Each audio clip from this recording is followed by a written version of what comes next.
Hello दोस्तों, सुप्रभात। वक्त और हालातों के साथ अदम गोंडवी साहब ने ऐसे रचनाओं को जन्म दिया कि शहर से लेकर गांव तक उनकी रचना हमेशा फिजाओं में तैरते रहती है। तो आज उन्हीं का एक और रचना कि घर पे ठंडे चूल्हे पर अगर खाली पतीली है, घर पे ठंडे चूल्हे पर अगर खाली पतीली है, बताओ कैसे लिख दूँ धूप फागुन की नशीली है। बताओ कैसे लिख दूँ धूप फागुन की नशीली है।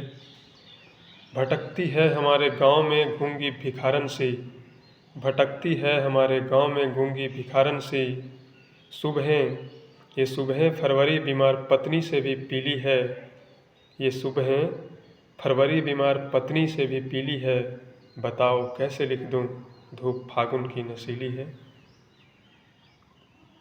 बगावत के कमल खिलते हैं दिल के सूखे दरिया में, बगावत के कमल खिलते हैं दिल के सूखे दरिया में।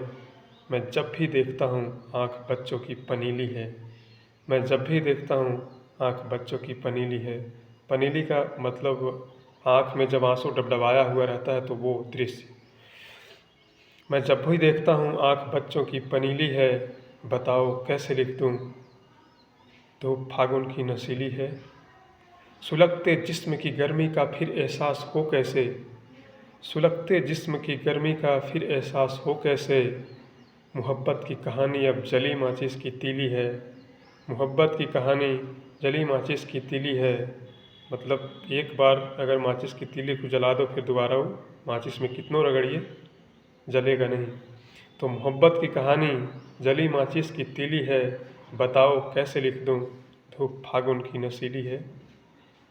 घर पे ठंडे चूल्हे पर अगर खाली पतीली है, बताओ कैसे लिख दूँ धूप फागुन की नशीली है।